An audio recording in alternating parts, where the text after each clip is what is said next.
Lyddie Chapter 21 Turpitude. By morning the laughter was long past. She was awake and dressed, pacing the narrow corridor between the beds before the 4:30 bell. Her breath caught high in her throat, and her blood raced around her body, undecided whether to run fire through her veins, searing her despite the November chill, or freeze to the icy rivulet of a mountain brook. She could not touch her breakfast. The smell of fried codfish turned her stomach. But she sat there amidst the chatter and the clatter of the meal because it was easier to pass the time in the noise of a company than in the raging silence of her room. She was the first at the gate. It wasn't that she was eager for the day to begin, but eager for it to be over, for whatever was to happen, and she did not doubt that something dreadful must happen, for whatever must happen to be in the past. She tried not to think of Bridget. She could not take on Bridget's fate as well as her own.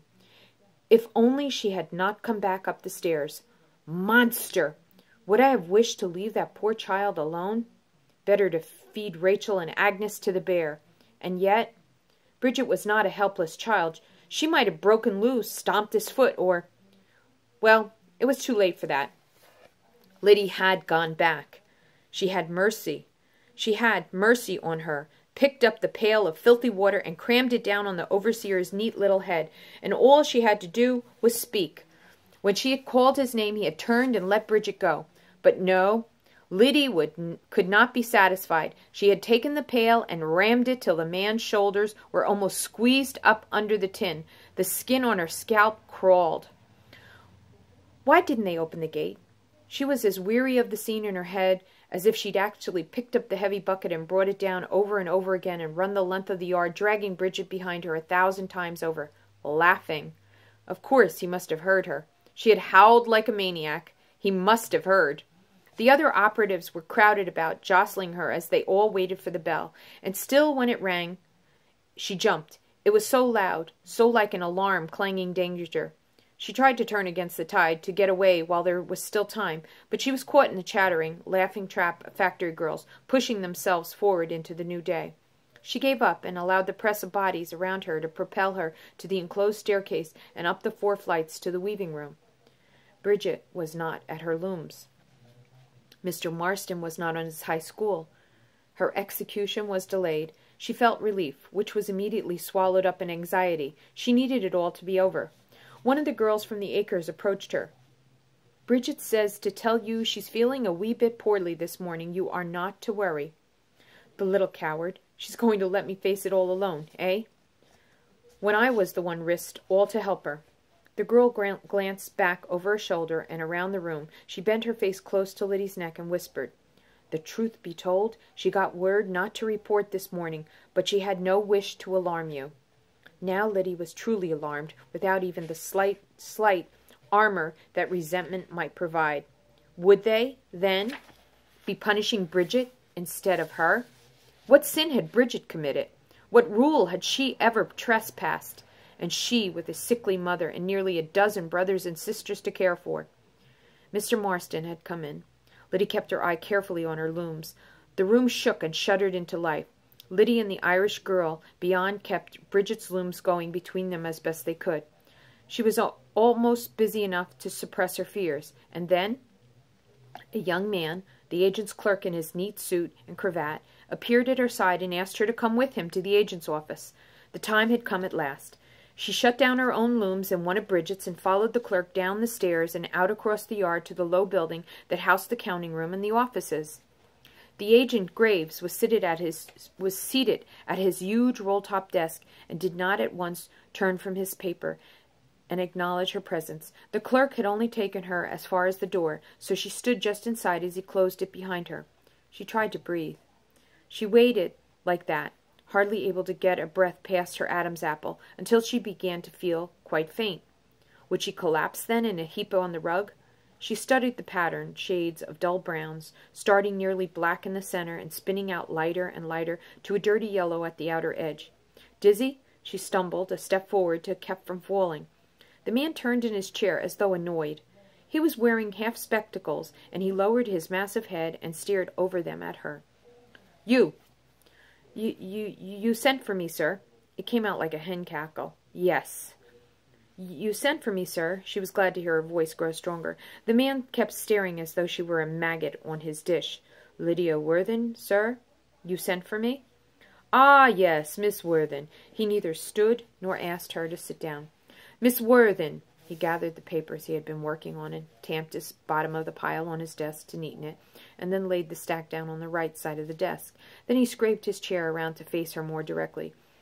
"Miss Worthing, I've had a distressing interview with your overseer this morning." She couldn't help but wonder how Mr. Marston had retold last night's encounter. "It seems," he continued, "it seems you are a troublemaker in the weaving room." He was studying her closely now, as closely as they had studied his papers before. "A troublemaker," he repeated. "I, sir?" "Yes. Mr. Marston feels you are having a bad influence on the other girls, sir." So there had been no report of last night, then. At least seemed clear. "I do my work, sir," Lyddie said, gathering courage. "I have no intention of causing trouble on the floor." "How long have you been with us, Miss Worthing?" "A year, sir. Last April, sir." "And how many looms are you tending at this time?" "4, sir." "I see. And your wages, on the average?" "I make a good wage, sir. Lately it's been $3 above my board." "Are you satisfied with your wages, then?" "Yes, sir." "I see. And the hours?" "I'm used to long hours. I manage." "I see. And none of this," he waved a massive hand, "none of this 10-hour business, eh?" "I never signed a petition." "I meant to, but no need for you to know it." There was a long pause, during which the agent took off his spectacles as though to see her better. "So," he said finally, "you are not one of these female reform girls?" "No, sir." "I see," he said, replacing his spectacles and looking quite as though he saw much less than he had a few minutes before. "I see." She took a tiny step forward. "May I ask, sir, why am I being called a troublemaker?" She spoke very softly, but the agent heard her. "Yes, well, maybe—" Her heart thumped in admiration for her own. "Maybe Mr. Marston could be called in, sir?" "How is it exactly that I have displeased him?" Her voice went up to soften the request into a question. "Yes, well—" He hesitated. "Open the door." And when Lyddie obeyed, he called to the clerk to summon Mr. Marston, then turned again to Lyddie. "You may sit down, Miss Worthing," he said, and went back to the papers on his desk. Though the chair he indicated was narrow and straight, she was grateful to sit down at last. The spurt of courage had exhausted her as much as her fear had earlier. She was glad, too, to have time to pull her rioting thoughts together. But the longer she waited, the greater the tumult inside of her, so that when the clerk opened the door and Mr. Marston appeared, she could only just keep from jumping up and crying out. She pressed her back into the spindle of the chair until she could almost feel the print of the wood through to her chest. She kept her eyes on the dizzying oval spiral of the rug.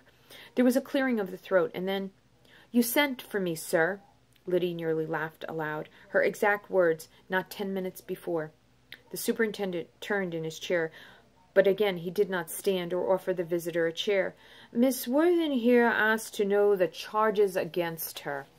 Mr. Marston coughed. Lyddie looked up despite herself, and at a glance the overseer blinked quickly, then composed himself, his lids hooding his little dark eyes, his rosebud mouth tightening to a slit. "This one is a troublemaker," he said evenly. She leapt to her feet. She couldn't seem to stop herself. "A troublemaker? Then what you be, Mr. Marston? What be you, eh?" The agent's head went up, and his body was spread, and his eyes bulged like a great toad poised to spring. "Sit down, Miss Worthing!" She sank onto the chair. Her outburst had given the overseer the time he needed. He smiled slightly, as though to say, "See? No lady, this one." Satisfied that she had stilled her, the agent shifted his gaze from Lyddie to her accuser. "A troublemaker, Mr. Marston." For a quick moment Lyddie hoped, but the man went on. In what way a troublemaker? Her work record seems satisfactory. "Oh, it is not." And now Mr. Marston turned and glared straight at Lyddie, all trace of nervousness gone. "It is not her work as such. Indeed," and here he gave a sad little laugh, "I at one time thought of her as one of the best on the floor, but—" He turned back to the agent, his voice solemn and quiet. I am forced, sir, to ask for her dismissal. It is a matter of moral turpitude." Moral what? What was he saying? What was he accusing her of? "I see," said the agent, as though all had been explained, when nothing had. "I cannot," and now the overseer's voice was fairly dripping with the honey of regret, "for the sake of all the innocent young women in my care, I cannot have among my girls someone who sets an example of moral turpitude." "Certainly not, Mr. Marston. The corporation cannot countenance moral turpitude."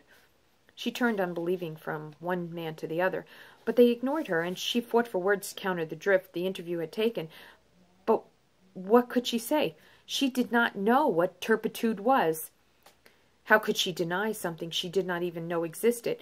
She knew what moral was, but that didn't help. Moral was Amelia's territory of faithful attendance at Sabbath worship and prayer meetings and Bible study, and she couldn't ask for consideration on those counts. She hardly ever went to worship, and Lord knew when she read it wasn't just the Bible. Still, she was no worse than many, was she? At least she was not a papist, and no one was condemning them. She opened her mouth, and they were both looking at her sadly, but sternly, and in the silence the battle had been lost. "You may ask the clerk for whatever wages are due you, Miss Worthen," the agent said, turning to his desk. Mr. Marston gave his superior's back a nod and tight rosebud smile. Did he click his heels? At any rate, he left quickly without another glance toward Lyddie. "You may go now," the agent said without turning. What could she do? She stumbled to her feet and out the door. They paid her wages, full and just.